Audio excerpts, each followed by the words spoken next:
garden where nature prevails over culture.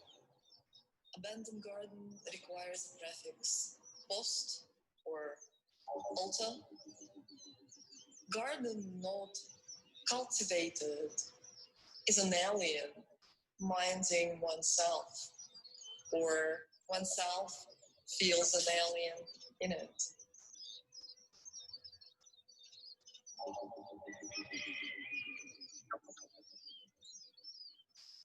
Closed garden, unreachable as paradise, sacred as the garden of Hesperides, where the apples of youth are. The garden is at a distance, unreachable as the past. The beautiful green plants of memories, where once feels happy in retrospective.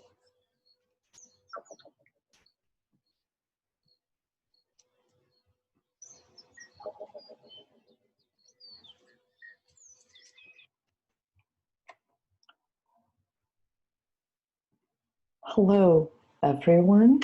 Good morning and good afternoon. My name is Natalia Fedorova, and I'm a part of the curatorial team of Pangardenie. And Pangardenie, as you probably know, is a cat-based garden in St. Petersburg. So the opening was yesterday, and today and yesterday's theme of the day was Parniki. Each day the theme will be changing. So today's theme is abandoned garden, tomorrow the wandering garden, and the day after tomorrow the post non-human garden.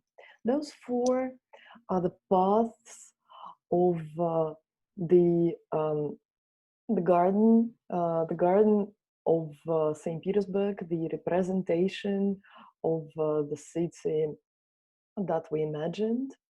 So this one, the abandoned gardens, has the closest connection to the variety of sites in St. Petersburg. And initially, when we were thinking of the abandoned gardens, it was the time of the quite rough pandemic restrictions, and it was literally impossible to get into the gardens. Hence, we were thinking of them as abandoned, and thinking of what kind of life, what kind of plants, what kind of events, what are happening as the doors are closed for the usual public. So I'll just name a few gardens that we worked with. The first provider of gardens is St. Petersburg State University, and we worked with the botanical garden, and the video that I just showed was shot there, and number of projects were associated with the botanic garden. The other part of St. Petersburg State University, which was included in the abandoned gardens, was the herbarium, and the work that is produced, inspired by this garden, is the work Plantlets by Andrei Nosov and Anna Tolkacheva. The second big but slightly different garden in the program would be the garden of the Forest Technical University. The garden of the Forest Technical University contains the public part of the garden, the park of the Forest Technical University, and also quite an unusual space. It is open air, it is quite large, yet it is closed, which is the Botanic Garden of the Forest Technical University. And this botanic garden is interesting for its dendra garden. This is a little bit of a tautology, but once we think of a garden, there can be a variety of plants in it, not simply the trees. In the dendra garden, it is an experimental site where different species of trees from different parts of the world are brought into this land, and what we can see there is the possibility for them to adapt at this land. So this is some sort of a garden for the foreign trees, or maybe a little sanctuary for the foreign trees, or some kind of nursery garden. And the third garden that we worked with was the garden of Art Media Center, the former British Council. Probably most of the people know in St. Petersburg know this place as the former British Council. So once we talk about the ideas that the abandoned garden collected together, there would be several layers of understanding of the notion of the garden. So one of them would be the garden as a place closed, the garden as a place guarded, the garden as a place that for some reason is hard to reach. And this concept within this section of our exhibition is explained, verbalized by the two works. One of them being the New Paradisa by Victoria Ilyushkina, and the other one, which the part of which I'm going to share with you, is the work by Lera Lerner, which is In and Out. It's especially interesting to watch this work by Lera Lerner, since the other garden of St. Petersburg State University, which I didn't mention, is the garden of Smolny College of Liberal Arts and Sciences, where Lera Lerner was studying for the 2 years, but as an artist, she was constantly rethinking, reshaping the procedures of the academic procedures of the school. So this in-out is not only symbolical of the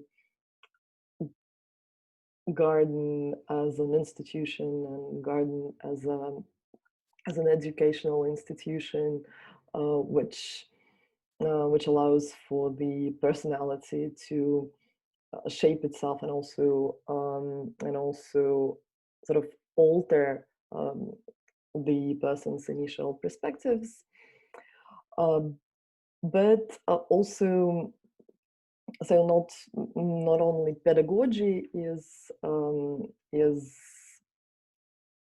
pointed out here, but also the biology and physiology of this process of studying, which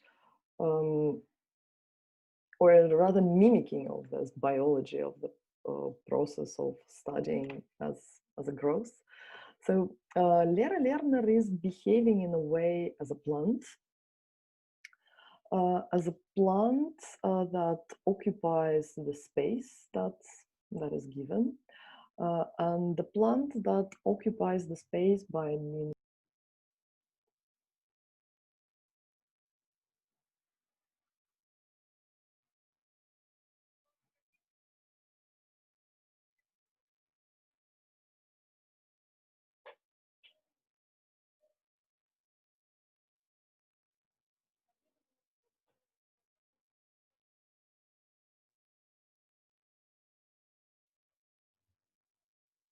So you can see the artist attempting at the space. She was also saying that this is exactly the way she used to enter and walk out of the school when she was studying there.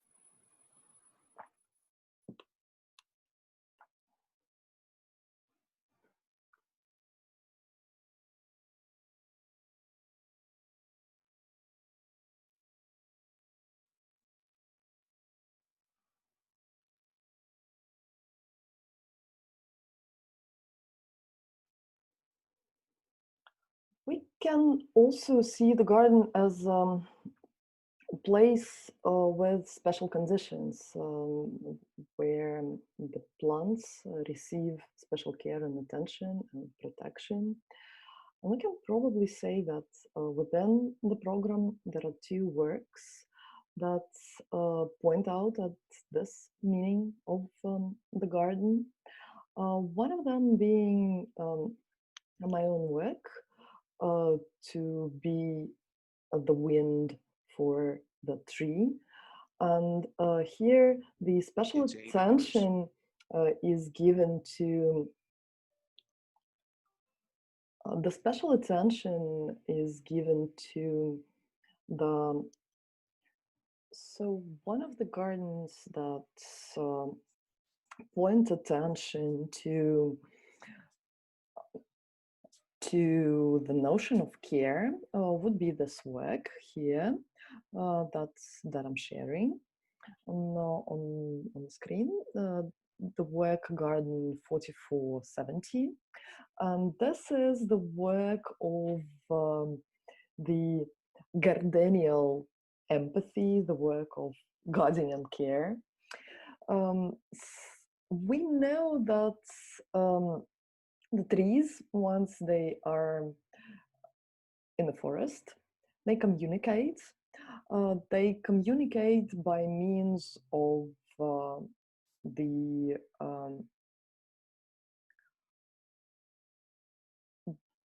roots, but also by means of variety of microorganisms that live in the soil.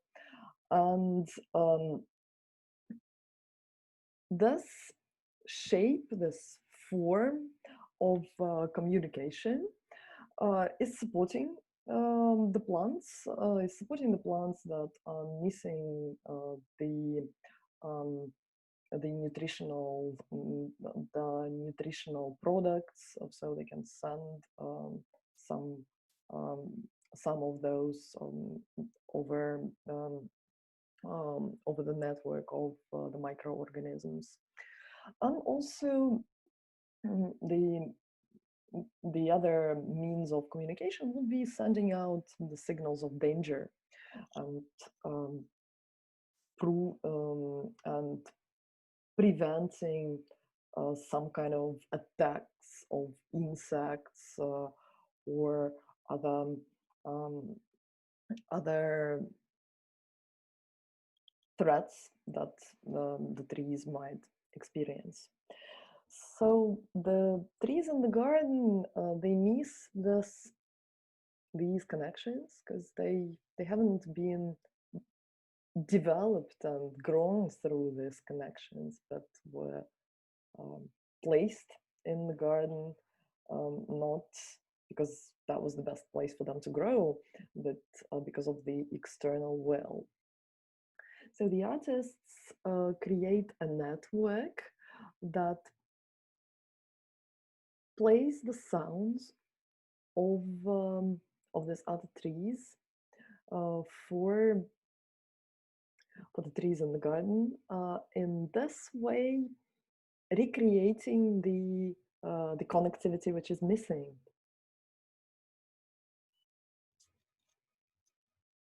So I didn't say that this is work by Tata Girian and Andrei Rylov. Here is Andrei and Tata.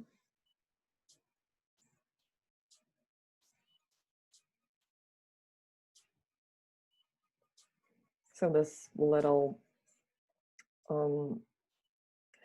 speakers are the ones that play the sounds for the other trees. The other work which contemplates on the sensibilities of the trees and tries to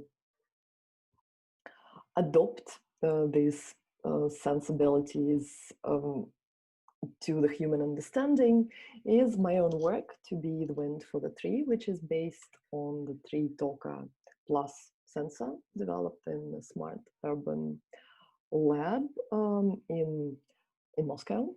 So what it does, it analyzes several parameters of the tree physiology using different types of sensor. So they use infrared sensor to measure the growth of the trunk. They use the accelerometer to measure the position in 3D. They use the Garnier thermal sensor to measure the speed of the sap flow within the tree trunk, and they measure the humidity and the temperature of the trunk, and the humidity and the temperature outside. And the last one would be the spectrometer, which measures the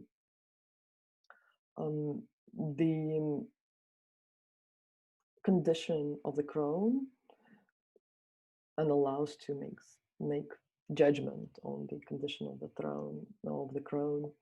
So what the work does, it iterates a line based on each of the parameters, as if actually making the tree speak to us. So we've talked about the unreachability of the garden, and that it's something which is protected. The third implication of the garden that is touched on in the abandoned gardens is the fantasy of the eternal garden. The fantasy that the garden possibly can be something which grows forever. So let me show you the work called Plantlets by Andrei Nosov and Anna Tolkacheva. So this work is an incremental browser game, and it is based on the idea of growing your own garden herbarium that contains of the parts of the plants that were scanned at a high resolution at the herbarium of St. Petersburg State University. But the peculiarity of this game is that the process is launched after the registration of the user, but it's not paused or cancelled once the user lives.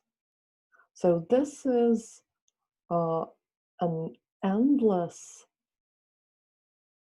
plot that can continue for several days or several even years if we continue paying for this domain. The application scans the direction of your gaze, and this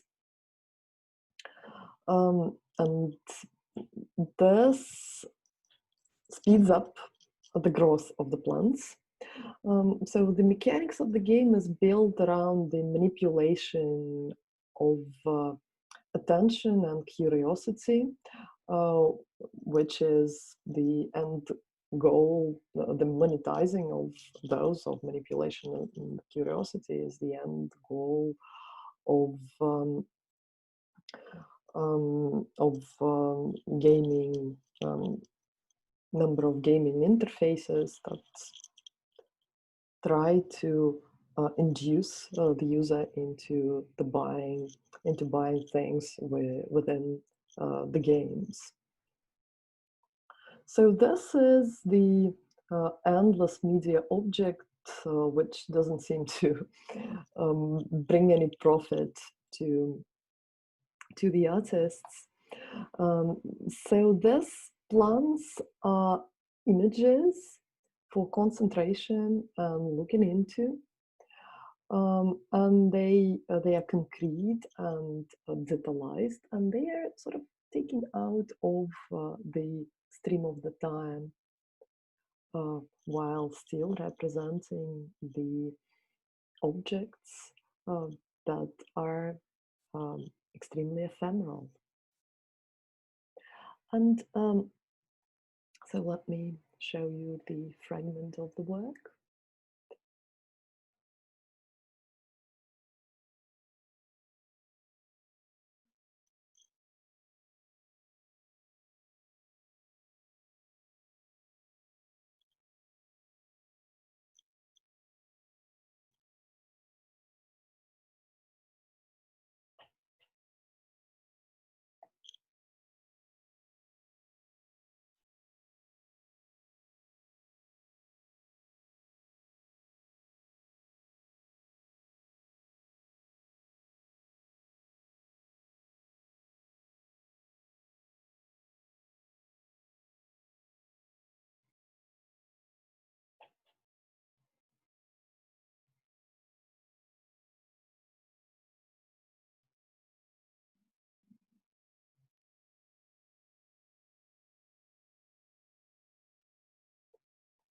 This ephemerality of plants, ephemerality of the memory, is taken back by the work of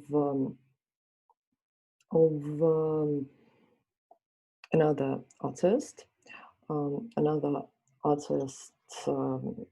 Molatsov, and he oftentimes works with memories and remnants of objects. So the remnant of object that he's focusing on in this work are the remnants of facts, the remnants of documents that are left of Yelena Ramos, a person who probably most likely lived in the, judging by the photos, in the 80s in the Soviet Union. So what was, this is her, Yelena Eduardovna Ramos. They found, Evgeny Molatsov found the objects left after her, and among the objects he found lots of slides and films that were covered with mold, and yet and consequently the emulsion on some slides was damaged. So he decided to take it even further and add the bacteria to the film, so that the name of Yelena is written on the